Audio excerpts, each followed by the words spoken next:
Well, yes, not a problem. I don't have a problem with promoting the club at all.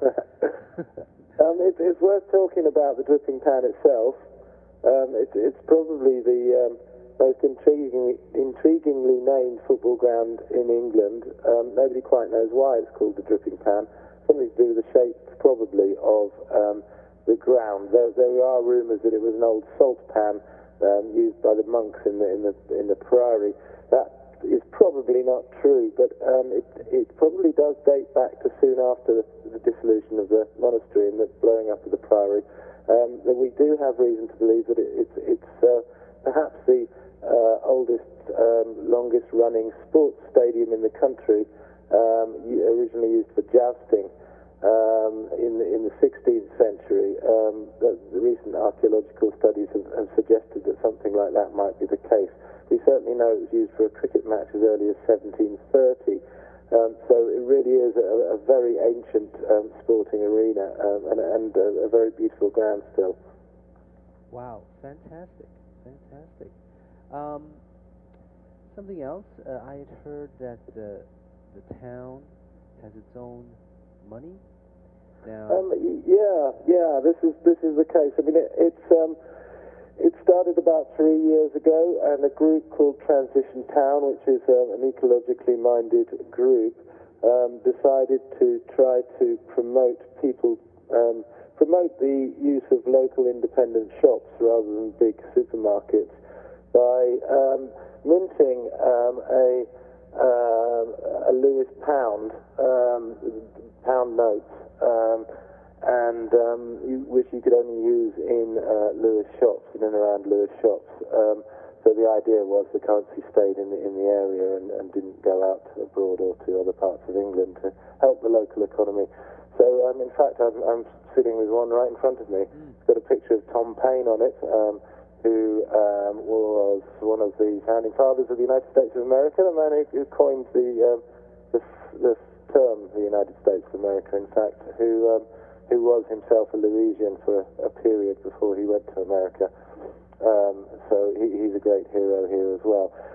So yeah, you don't see them very much anymore. The kind of people tended to put them away and collect them or sell them on eBay, but you can still use them, and sometimes things are cheaper if you use Lewis pounds.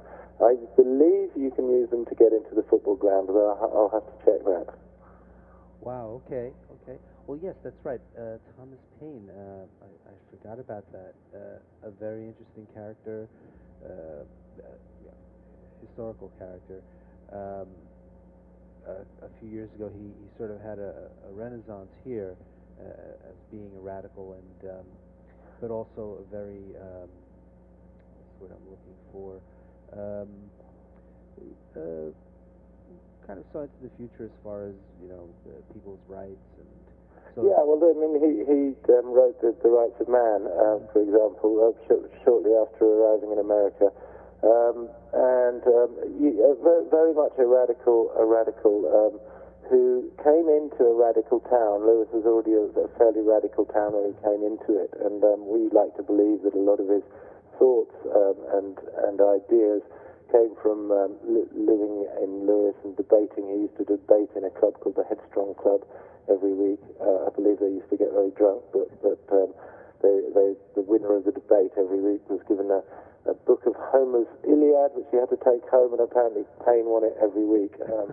And he honed his debating style and a lot of his ideas in a town that was already fairly radical, had a kind of very independent setup, and that radical streak still runs through the town. We like to believe the Lewis Pound is an example of it. The fact that the brewery, Green King, which tried to stop the pub I mentioned, the Lewis Arms, from selling Harvey's Best in the pub, the clientele of the pub stopped using the pub and ticketed it until the brewery changed its mind and put the beer back. So we've got a bit of a stubborn streak. We like to do things our own way, and of course the community nature of the football club is following down that path.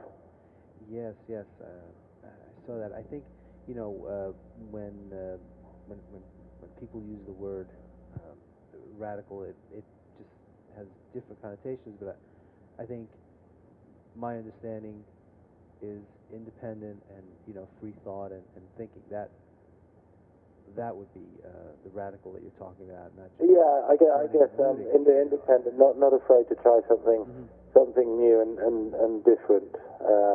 You can get good radical and bad radical, I guess. Yeah. But this in this case, and in Payne's case, in fact, I think community radical would be a positive side of the word, positive use of the word. Yes, I agree. Well, just one more thing. I think when I first spoke to you, I probably asked you places to stay. If I were to visit, did I not mention that? Like, Right, any hotels and things? Yeah. Yeah, well, there's one very nice hotel, Shelley's. That's right up the upper end of the scale.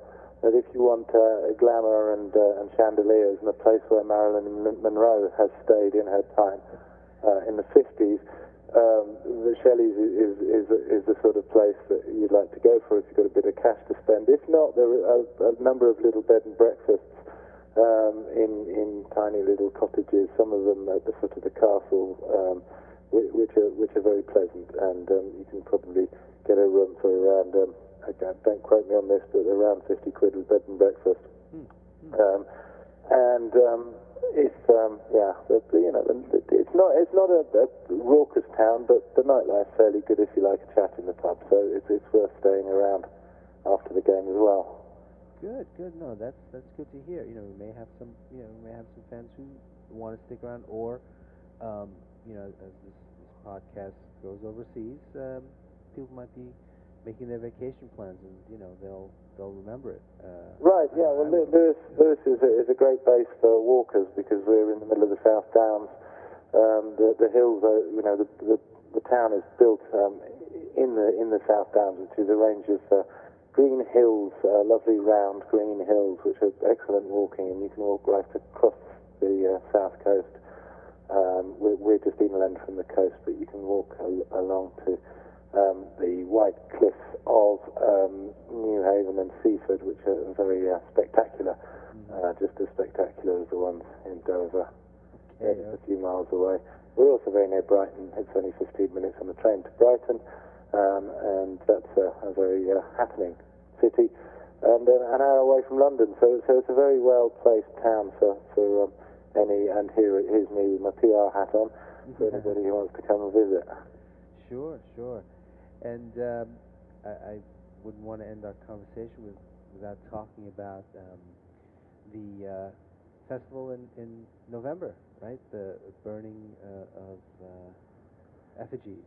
Yeah, well, that defies description, really. It's a massive festival in which probably about 4,000 or 5,000 people participate, all wearing different costumes and uniforms, marching through the streets with all sorts of things like torches and banners and effigies. And there are 6 different societies on the night. They all have different coloured jumpers, and they all have different costumes that they wear, from Native American Indians to English Civil War veterans. There are hundreds of different types of costumes, and they march with bands and music through the streets. They sort of pull fire barrels around, and they all end up at a different fire sites where they blow up the effigies. One usually is of the Pope, and that's the Pope of the time of the persecution of the Protestant martyrs in Mary I's reign, not the Pope, the current Pope. Everybody hastens to make that point. And there's another one, the enemy of bonfire. Whoever they decide is the current enemy of Lewis or bonfire gets blown up. And it's absolutely spectacular. It defies belief. There are 50,000 people pack into the town. It's a stunning night, which can never be forgotten once witnessed. Wow, that sounds fantastic. Wow, yes. Well, I'd hope to see that one day. Right, yeah, well, it's been going on for 150 years, so I guess, and more, so it's not going to stop soon. Yeah. Unless the health and safety people have their way with it. Wow. All right, well, Alex, do you have any questions for me, or do you want to make any other comments? Well, I mean, I suppose the centrepiece of any football visit to a town is the football itself, and just like to say that we like to give away fans a very warm welcome in the Dripping Pan. We're a very friendly bunch. There might be a bit of banter going on, a bit of singing here and there. We sometimes have drummers and even pipers playing. We tend to get fairly big crowds for the position we're in the table, certainly, and for the league we're in. We usually get between 500 and 800 fans there, so it's a great occasion, family friendly. Kids go free into the stadium. We're a side that likes to play football on the ground rather than in the air, so while we haven't been necessarily getting the results, there's usually quite an open game going on to enjoy. So yeah, I'd say if fans are thinking about going to maybe one away game in the whole season, this would be a real good one to choose. Wow, excellent. So I see here the next match. It's the 23rd February, so that's almost a little bit more than 2 weeks away. Yeah, right. Yeah. Okay. Well, Alex, thank you, and good luck to Lewis. I know you've got a match coming up on Saturday. I'm looking at the schedule. Maidenhead, that's always tough, but yeah. Good luck to you. And, thank you. Thank you for talking. Okay, it's a great pleasure, Augustine. And okay. If you ever come to Lewis, do give me a ring. Will do. All right, take care. Okay, bye. Bye. Well, thank you, Alex. And now some news. As you know, it's time to renew. Renewals are up on Saturday. Go to the website and renew now. My football club has been around for over 3 years. We're making progress as an organization, and it would be a shame to end it now. Now, some team news. We just got a backup goalie, Mr. Darren Hawks of Gillingham. You can read all about it on the Ebbsfleet and the My Football Club websites. Saturday is a big match against Basingstoke. We're at home, and lately the home form has been inconsistent. But if we're going to get promoted, this is one of those games we have to win. There's a great article by Ed Miller on Fleet Life. Save the Fleet Burger. Now, I haven't talked much about the ladies. They are fighting to stay up in the third tier of ladies football. They've lost 2 in a row. They're going to be playing Luton on the 20th and then Old Actonians on the 27th. They're sitting in 9th position out of 12 with 16 points. There's 7 games left, but I think there's enough in the tank to keep them up. Well, that's all I have for you today. I'm looking forward to bringing you Sasha Opinel's answers to your questions in the near future and a talk with someone from Chelmsford ahead of the big match next week. And here are the websites: myfootballclub.co.uk for all your My Football Club news, ebbsfleetunited.co.uk, all your Ebbsfleet news, on Facebook at facebook.com/myfootballclub, on Twitter at twitter.com/myfootballclub.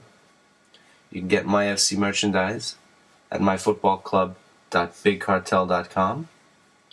And don't forget, for a 30-day free trial, it's myfctrial.com. Until next time, this is your humble narrator signing off. Up the Fleet.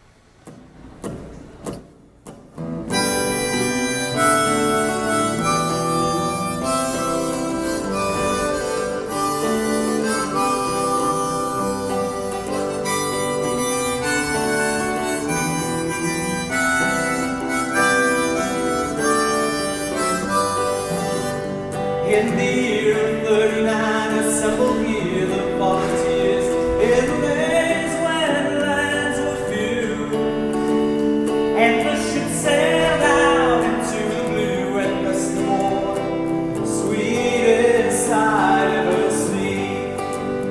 And the night followed day, and the storyteller sang a story so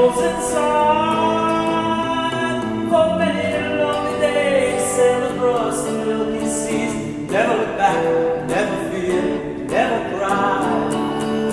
Don't you hear my call, though you're many years away? Don't you hear me calling you?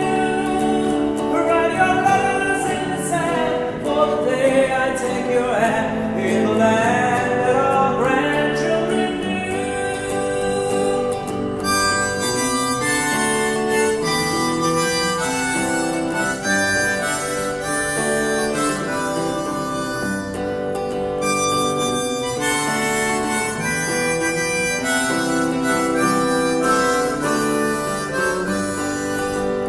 In the year of 39, sailed a ship from the blue. Volunteers came home that day, and they bring good news of a world so newly born, though their hearts so heavily weigh. Now the earth is overgrown, little darling will away, but my love this cannot be. For many years and gone, though I'm older but a year, from your eyes, your mother's eyes, cried me. Don't you hear my call, though you're many years away? Don't you hear me calling you? Write your letters in the sand for the day I take your hand in the land that our grandchildren knew. Don't you hear my call, though you're many years away? Don't you hear me calling you? All your letters in the sand cannot hear me like your hand. All my life still ahead, pity me.